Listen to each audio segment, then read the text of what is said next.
Okay, we're going to do a short prophecy update today. I am very tired. I woke up at 1:30 this morning and got up at 2 in Minneapolis or Eden Prairie, Minnesota, and we went to the airport and flew back at 5:30 a.m. flight, which is, I'm a morning person. 5:30 a.m. flights are a little bit on the iffy side.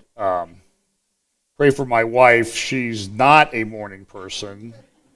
And, the joke in our marriage is we've been married 41 years.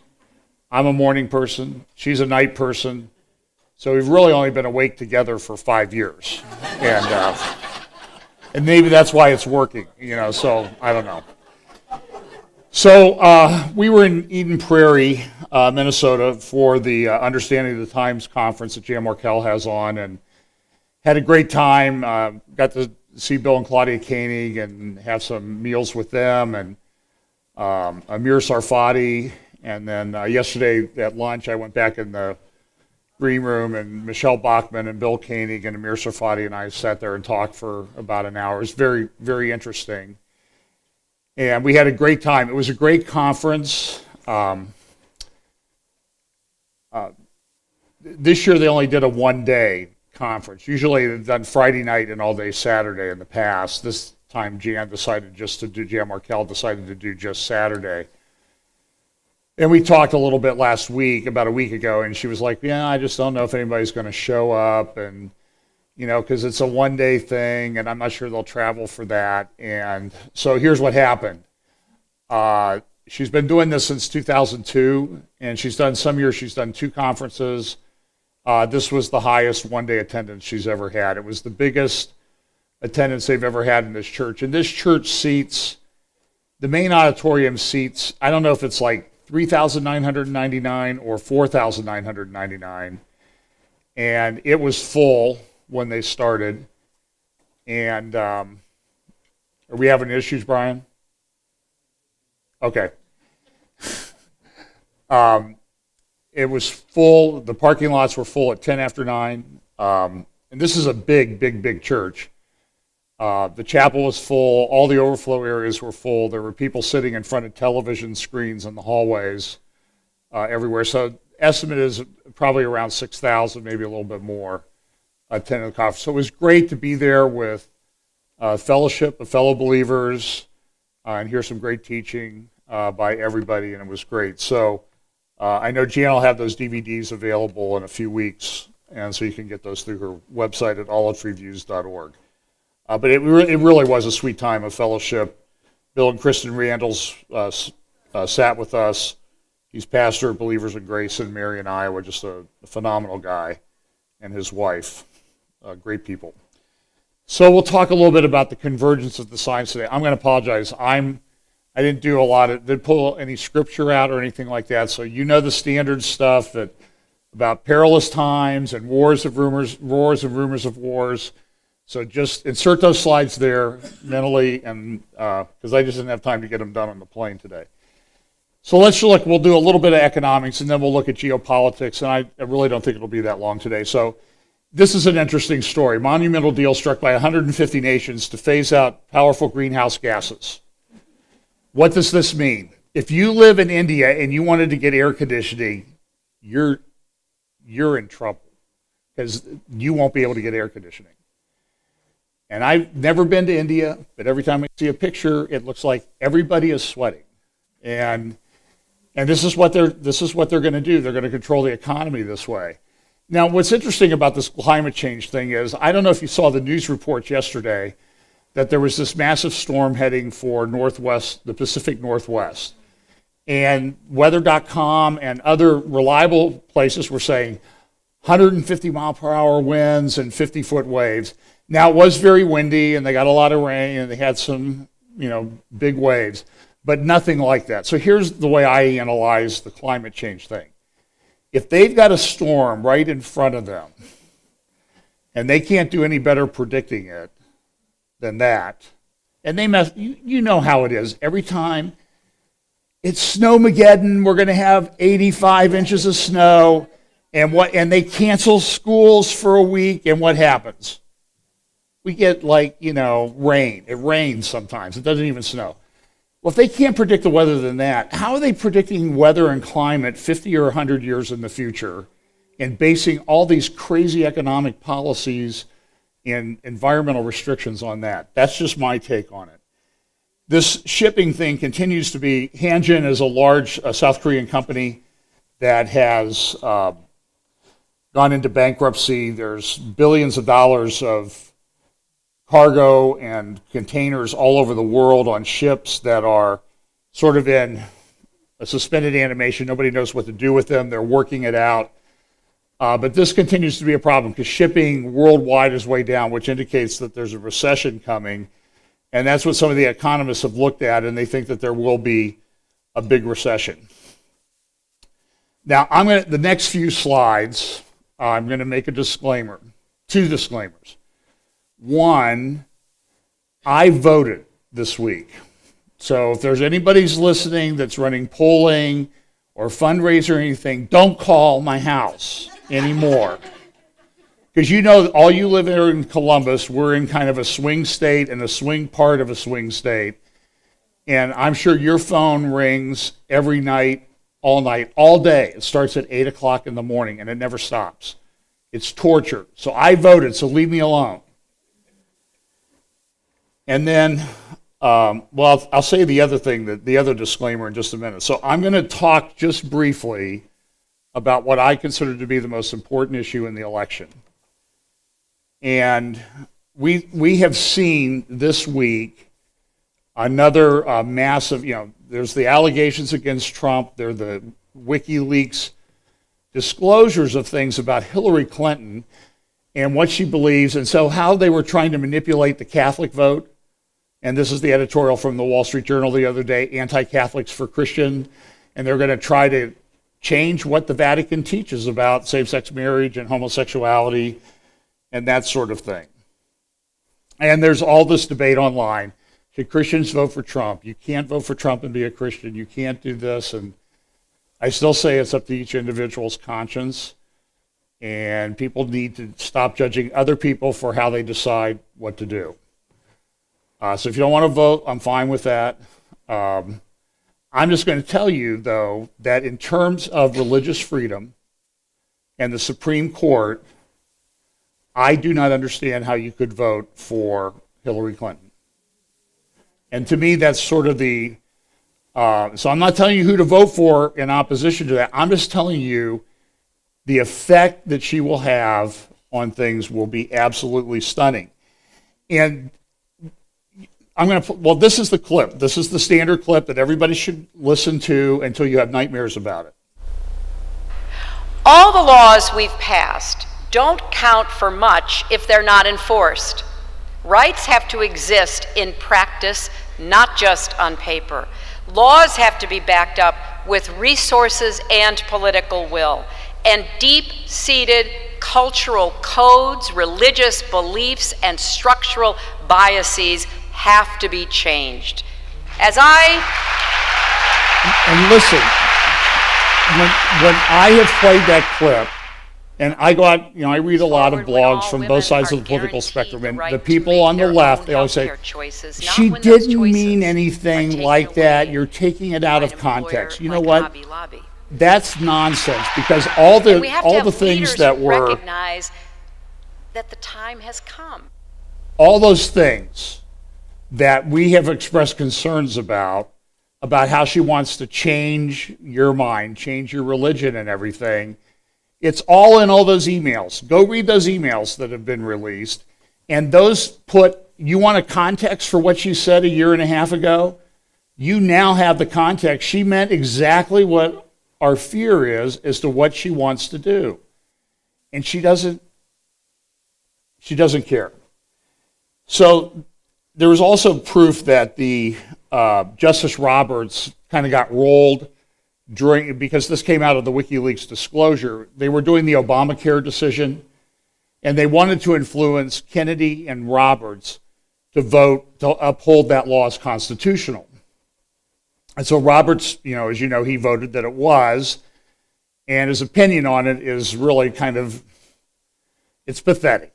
From a legal standpoint, it's just absolutely pathetic and weak.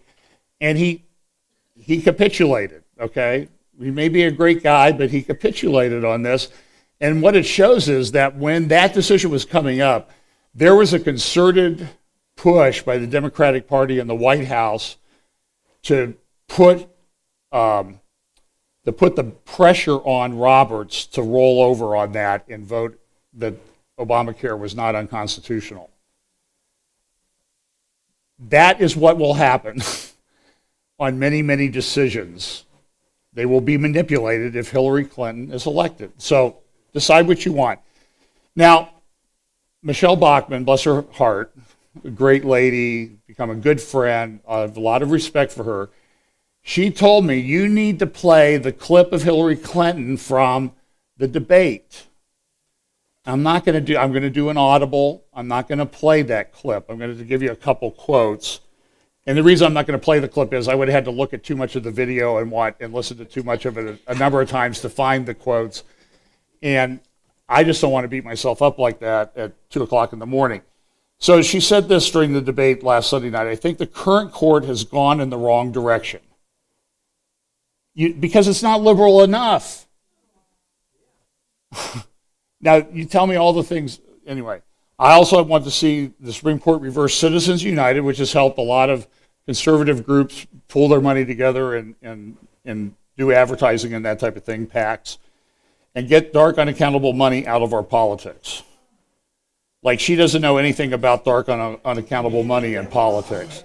I want a Supreme Court that will stick with Roe versus Wade and a woman's right to choose, and I want a Supreme Court that will stick with marriage equality. So listen, that won't change. So I have very clear views about what I want to see to kind of change the balance on the Supreme Court. And I'm just telling you, if she's elected, there are going to be a number of justices that are going to change. I hear Thomas is ready to resign almost probably before before the cases being heard this term are decided. They'll appoint new justices. They might have to have some arguments and rebriefings. And that court, if she appoints some people in their 40s and the Lord doesn't return, these people will be on the court for 40 years. It'll be changed. And it's not just that court, it's all the lower federal courts too. And it'll change. Everything will change. Voting rights things and people not having to show ID to vote, which seems to be one of the more insane things that I've seen. But that's the way it will be because they want to flip the elections. Okay, so let's look at some, let's see what I've got here. We'll go through this pretty quickly. Okay, geopolitics. It's a crazy world out there. As we talked, as Bill and Claudia and Pam and I talked at lunch the other day, it's like, what's going on? How is all this stuff happening all at once? And it's like, Bill's one of the pros, in Bible prophecy, and it's still, we're all having trouble, everybody's having trouble wrapping their head around it because of the speed at which things are developing. So this is, the hurricane down has caused tremendous problems down in Haiti. You need to pray for that nation and find some people to contribute to. Cholera is now rampant down there because of the lack of sanitation. The other thing that is coming, I think, and this is a little off the subject a little bit, the sort of economics. The situation in the Middle East is very volatile. There are many different threads that are operating all at the same time. One of this is what's going on with OPEC. And this is important because of the Saudi backing is sort of the lead dog on OPEC. The dollar is the reserve currency in the world. And because the dollar is the reserve currency in the world, that has economic benefits to us here in America. And you really don't want to lose the dollar as the reserve currency in America. I suppose that's a selfish way of thinking about it. But OPEC is in trouble because they all want to pump out a lot of oil because they need money. Price of oil is down. They have to pump more oil to keep the revenue going. There's a young king who's in charge now in Saudi Arabia and supposedly, or a deputy crown prince. He's about 31. So there's one more guy in between him. And he's like the new generation, the millennial generation of the Saudi royal family. Interesting story about him. He was in, I think he was around Monte Carlo or Nice or something recently, and he looked across, he was on his yacht, and he looked across the bay, and he saw a 440-foot yacht. That's a big yacht. So it was owned by a Russian oligarch, billionaire. So he called him up, and by the evening he had bought the yacht for $500 million. And they closed on it, and the Russian guy vacated the yacht the next day. Now, he's supposedly the new generation of the Saudis. I'm not sure how that's changed anything, but he's trying to get together a coalition, but there's a lot of articles in Foreign Policy, and then this in the can't remember if this is in the New York Times or the Wall Street Journal, the front page of the New York Times, where everything relies on oil. Economic upheaval is coming. And they're having massive problems in Saudi Arabia. So does that play somehow into the prophecies of Ezekiel 38 and 39, which seems to indicate that the country of Saudi Arabia is kind of sitting on the sidelines? I don't know. I'm just saying that this is another thing that a lot of people overlooked, I think, is causing this convergence of events. Even Foreign Policy said that OPEC is in its death throes. Elsewhere in the Middle East, we continue with the terror attacks in Jerusalem. There were 2 killed in a shooting attack just last Sunday. The attacker was well known to the police. He had actually been released from jail, and there were people producing the copy of the court order that allowed him to be released, and people are pretty upset on it. Another hot spot is Afghanistan. We supposedly went in there, got everything cleaned up, but now they're overrunning cities. The Taliban is coming back, and I'm sure Al-Qaeda will rise again because of it. And so now Afghanistan is unstable. So everything in the Middle East is essentially, outside of Israel, is pretty much unstable. Jordan's having problems. The Muslim Brotherhood is rising there. They came out with some new textbooks. The conservative Muslims are, it's not conservative enough for them, so they're protesting. And the king there really, I think, in some respects, is hanging by a thread. And then there's this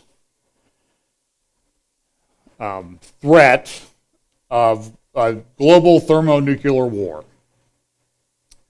Putin says things, Biden says things, Obama says things, Putin responds, and they've got everybody in a tizzy because there's this threat. Russia last week did a drill where they took 40 million people and put them into underground bunkers to simulate what they would do in response to a threat of a nuclear attack.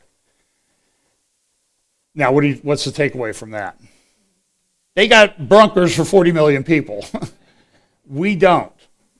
When I was we all went, well, a lot of us lived through the Cuban Missile Crisis. I was about 8 years old, and I remember watching the black and white television at home, and I'm like, what's going on? Everybody seems nervous, and Mom says, this could be the end of the world because Russia and the United States are threatening nuclear war with each other.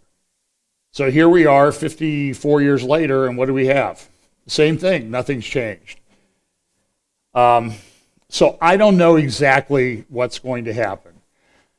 I don't think anything will happen before the election, but I'm concerned about the period of time between the election and the next president being inaugurated on January 20th. And I'm concerned that during that period of time, there will be no restraint on Barack Obama. Congress isn't going to do anything to stop him. They haven't done anything much to stop him anyway. As I've said in the past, if I was in charge, I'd be sending something up to his desk and make him veto it every day. Just for the theater part of it, which Obama does much better than the Republicans. So is there going to be thermonuclear war?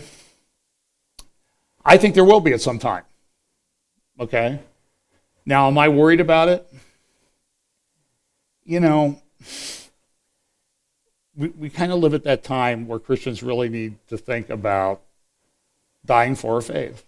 And I think, as Mike Clapham has said a number of times, don't fear the devil. The worst thing he can do is kill you. So that even if you die, you win, and we need to kind of reorient ourselves to that. Stand faithful to the end, and what's the worst that's going to happen? you're with Jesus. You might die in the meantime, but the rapture might happen, or you might die. So, same result, ultimately, same result. So I wouldn't worry about it too much. Pay attention, and I just don't think anything's going to happen in the next few weeks until we get this election over with. But if Hillary gets elected, I'm afraid it's going to be chaos for a number of reasons. One of which I think she gets pardoned by Obama on the way out. So even if she gets indicted and all this other stuff, the only remedy then would be for Congress to impeach her. And do you think these guys we have will do that? I'm not confident. So there's this tension over Syria and Europe. There is tremendous amount of disinformation out there about this whole situation. And I've seen it all. I get dozens of emails every day from people, and it's all over the place. So here's my take on it. What I would encourage you to do is go look up Secure Freedom Radio, Frank Gaffney's thing from the Center for Security Policy, Secure Freedom Radio, to understand a little bit about Vladimir Putin. Because, and so on October 12th, he interviewed, I think his name is David Sater, and I think I actually have a slide of that in here someplace. Well, I'll get to it in a minute. It's about Putin and how he rose to power and how he really orchestrated things. And they were doing bombings and blaming it on Chechens, and they were just killing their people because they're thugs and they don't care about that. But one of the things that you need to understand, I can't remember where else I heard this on another radio broadcast, I think, Russia is the master of propaganda. And they just don't put out one false story, okay? They'll put out a false story that appeals to liberals and left-wing people. They'll put out a false story to appeal to middle-of-the-road things. They'll put out a false story to appeal to conservatives or conspiracy theorists. And it becomes very, very difficult to know what's going on. Now, there's pretty good evidence that the Obama administration was behind funding al-Qaeda rebels. And because they didn't go in and keep the peace in Iraq, that allowed Iraq to unwind, and those Sunni militias eventually became ISIS. Now, there's some people say they were funded directly. I'm not convinced of that. I haven't seen the proof of that. But certainly they created the vacuum in which ISIS rose to power. And that's a problem. And people say, well, why don't we just go in and bomb ISIS? We could get rid of them in a day. But what's the problem? We created a vacuum in Iraq, and ISIS filled it. So if we get rid of ISIS, what do we have? Another vacuum. And who will fill it? Shiite militias. And let me tell you, most experts say they will be far more brutal than ISIS has been. So it's a really damned if you do, damned if you don't situation as to what's going on over there because we need to go in and keep the peace. And we're still in Korea 70 years later, or 60 years later. We're still in Germany 70 years later, but we couldn't stay in Iraq for a couple of years. And so if we weren't going to stay there, we shouldn't have broke it, because now that we broke it, we own it. Russian warships standing for the English Channel in Germany, they're having major problems. And I still believe General Breedlove, who said that Russia, by bombing the cities to rubble, what they have done is in Syria, they have removed Shiite, or the Sunni people have left, and they've immigrated to Europe. That has two benefits. It's allowed the Shiites to come in, and I saw somewhere that Syria is essentially now a Shiite majority country of the people that are left. All the Sunnis have gone on to Europe. Germany has effectively been neutralized because of the influx of immigration. They've even gone so far as to try to cut migrant aid and some legislation because there's so many things going on. Now Egypt and Russia are sort of getting into an alliance. In the Sinai, we see this. I believe they killed about 100 ISIS terrorists who had killed 12 Egyptian troops the other day. And you don't hear much about any of this stuff unless you're digging around for it, because it was only 100 ISIS terrorists that were killed. I mean, so what's the deal? There was another bomb in Baghdad today, or yesterday, 35 people killed at a wedding. Did you hear about that? It's there, but it's hard to find. And here's Hezbollah. They're saying we're going to keep up the jihad in Syria. They've had 1,500 of their fighters die in Syria, and probably the total deaths in Syria now are over 500,000. ISIS is now using drones they've taken the technology, they're smart people, and they're putting explosives on it, and they're just suicide drones. They don't even have to get rid of any of their guys to do that. You still have the situation with the Kurds expanding their territory. So the situation in Syria continues to be very fluid, especially down in the areas along the Golan Heights. The black plains there, those are where the U.S. coalition-led Air Force strikes are taking place. The red ones are where Russia and Syria are bombing. Now, I know there's a lot of people say it's all our problem, we're the only ones who are doing things bad, but Putin stayed out of this for a long time. And he came into it was just about 6 months ago that he came into it, and what did he say when he came into it? You have to remember what he said. We're going to come in here to what? Defeat ISIS. And you can go and look at the Institute for Study of War, understandingwar.org, and their charts that they've put out every week or every 2 weeks, the situation reports, and you will find that with very few exceptions, all of the Russian bombing has been in the pink area, the pink and yellow areas. Why?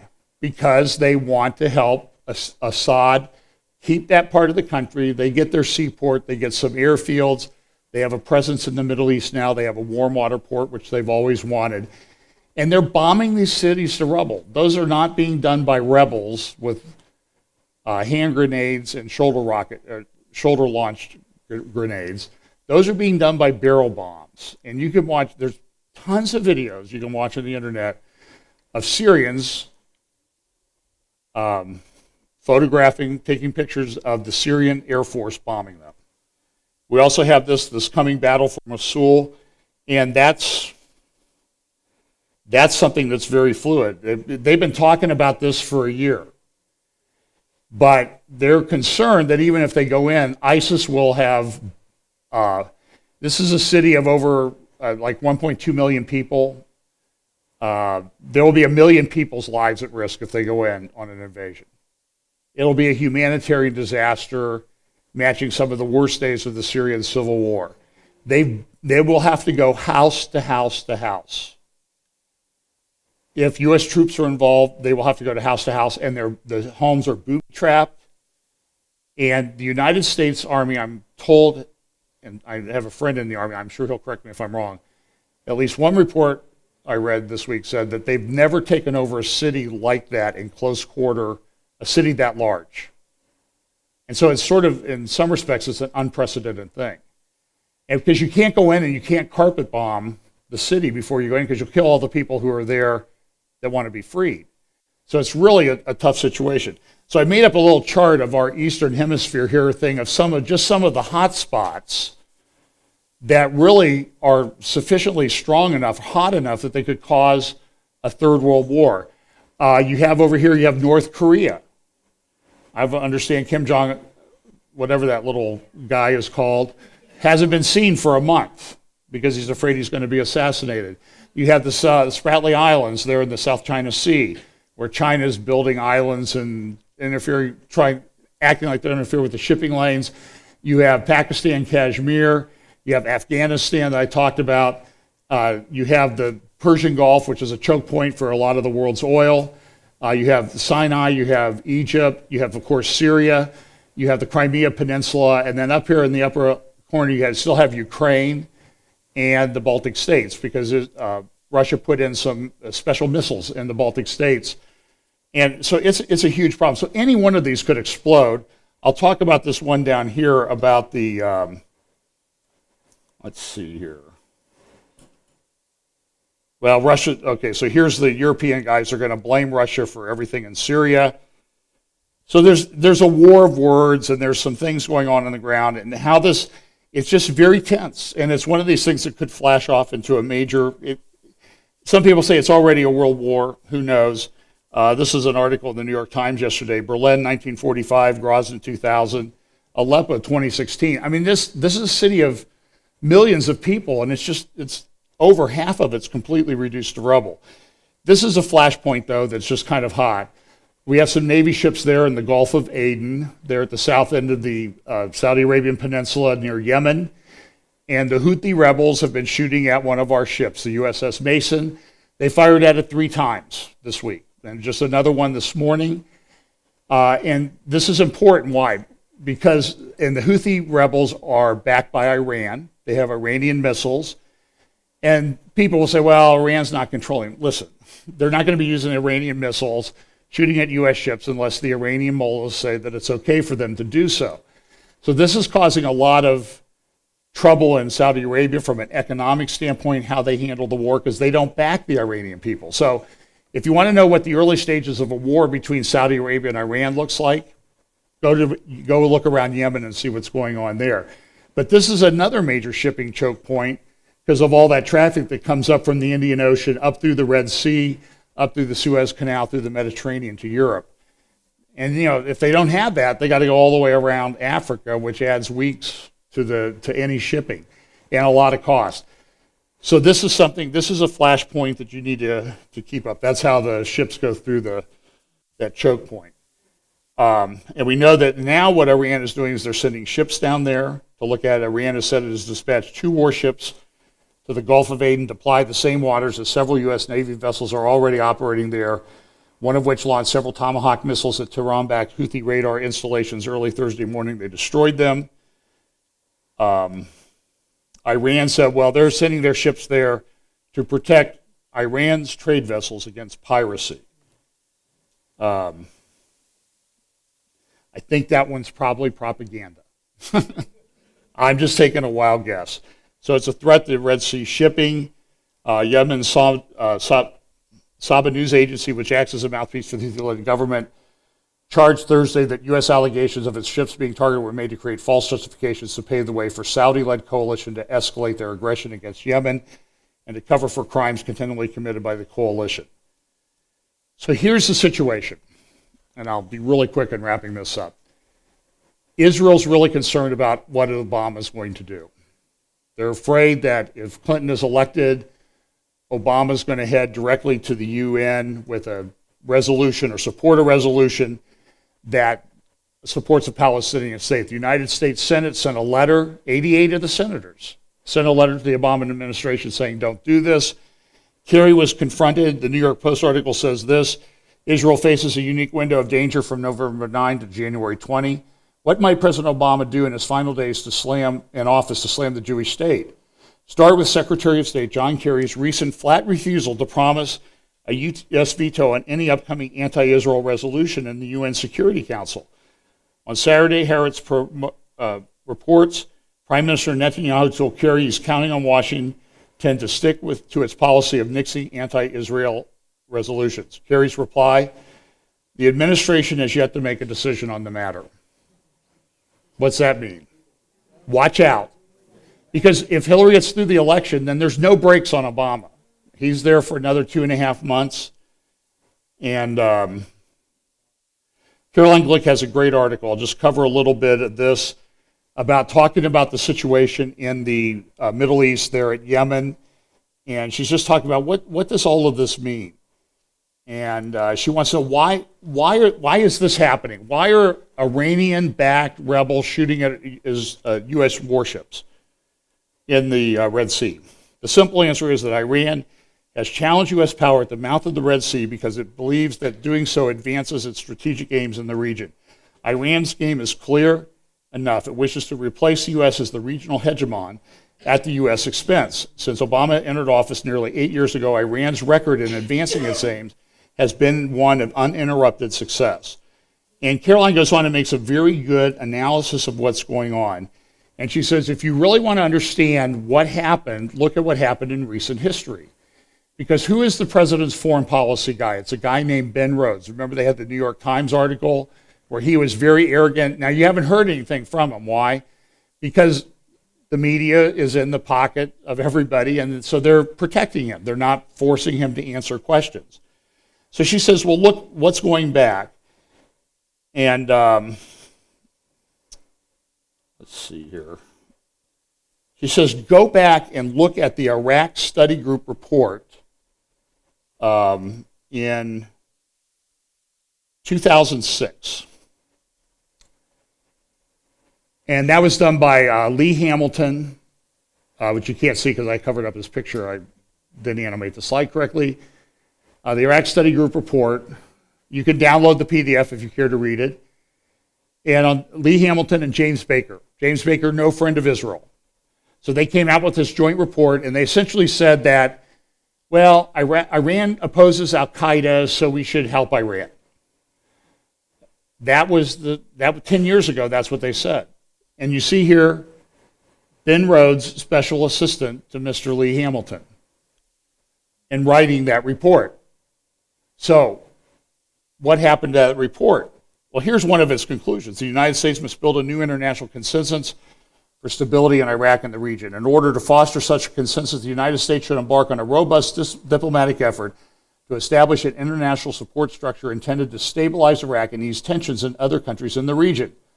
This support structure should include every country that has an interest in averting a chaotic Iraq, including all of Iraq's neighbors, Iran and Syria among them. And so the thinking was, well, if we just are nice to Iran, everything will go along quite well. That was 10 years ago. Bush rejected that. Bush 43 rejected that report. He did not act on it. He didn't think it was right. But now what's the problem?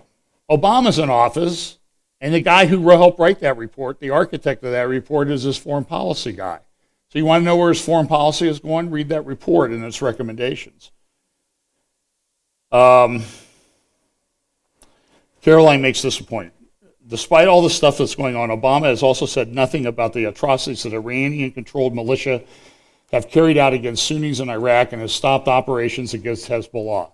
What distinguishes Obama from his predecessors is that he has based U.S. policy on a deliberate denial of the basic reality of Iranian hostility. Not surprisingly, the Iranians have returned his favor by escalating their aggression against America. Israel is justifiably worried about the implication of Obama's intention to harm it at the UN. And she's right. You can read that article on Friday's Jerusalem Post. One more thing, and we're done. UNESCO came out against this week. Headlines everywhere. No Jewish link to the Temple Mount. Here's a copy of their report, which they talk about, this is what's going on, and what's the term they use? Occupied Palestine. And they also say this, and it's just paragraph after paragraph of this, deeply deplores the failure of Israel, the occupying power, to cease the persistent excavations and works in East Jerusalem, particularly in and around the Old City, and reiterates its request to Israel, the occupying power, to prohibit all such works in conformity with its obligations under the provisions of relevant UNESCO conventions, resolutions, and decisions. But I thought UNESCO was about preserving heritage and finding and sponsoring archaeological digs to find out what the heritage of a particular site was. And it is everywhere else in the world except in Israel when the Jews are involved. And this thing goes on for paragraph after paragraph, firmly deplores this, deeply decries. I mean, it's just awful. They're actually, Jews want to go up on the Temple Mount. The other thing that you might not have noticed is that the Metropolitan Museum of Art right now, there's a special exhibit in New York City on Jerusalem. And what they do is, it's very clever the way they do this, that they have all these exhibits, but the exhibits that sort of would support the Jewish aspect of Jerusalem are couched in terms of, for example, there's a lady that is praising the beauty of the Dome of the Rock and the Al-Aqsa Mosque. So it's sort of like, Jews, we love this that they're here, but it's never talking about their heritage. And so it's a very subtle attack on everything. People in Israel were outraged. The Palestinian foreign minister, one person on UNESCO came out and said, we're really getting a little bit extreme in how we're dinging Israel all the time. And so what happened? The Palestinian foreign minister came out and said, she needs to shut up or resign. Netanyahu came out with some things. There were articles in the Jerusalem Post and everywhere about this is embarrassing to UNESCO. Why do they keep doing this? And Benjamin Netanyahu tweeted this: "What's next? A UNESCO decision denying the connection between peanut butter and jelly, Batman and Robin, rock and roll?" And he has this thing out. He says it's like saying China has no connection to the Great Wall and Egypt has no connection to the pyramids. But it's okay. Now, he's correct. It's moral bankruptcy on the part of the UN and the UNESCO that they allow this. And he says, listen, you don't trust Jewish history in Jerusalem or Israel? Go to Rome. Go to the Arch of Titus. There you see the symbol of the Jewish nation, the menorah, the seven-pronged menorah, engraved in stone on the Arch of Titus in Rome for almost 2,000 years. You don't need all this stuff. Somebody suggested that Matthew 21:12 should read, and Jesus went into Al-Aqsa Mosque, Al-Haram al-Sharif, and cast them all out and sold and bought in the Al-Aqsa Mosque and Al-Haram al-Sharif, and overthrew the tables of the money changers and the seats of those that sold doves. Caroline has another editorial somewhere else, and she just says, look, this needs to stop. We need to go in the aggressive. And there's an article in Commentary Magazine by Jonathan Tobin who suggests that in some respects, some people are waking up to this. But look, I think this is temporary. I hope that it changes. But we know that the scripture tells us in many places that all nations will gather together against Jerusalem in the end times. And they'll do it because of the Jewish character of the city. They'll drive the Jews out. We know the Antichrist will do that. And so we know there's a time of trouble coming. But in the meantime, people need to fight this. And what's going on is just absolutely pathetic. But it's the state of the world. So I apologize I went a few minutes over as I promised. And so now I get to buy my own lunch.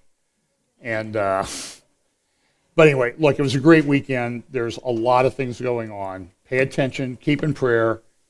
Stay in the Word. Because there's a lot of information out there that will mislead you. Let's pray and let's go. Father, thank you for everybody being patient today and staying over. And thanks so much for the crew here that helps set up and tear down each week and how vital they are to everything that we do here. We so appreciate that. And Lord, we just pray that you'll steal our minds and hearts. Bless us as we go this week. In Jesus' name, amen.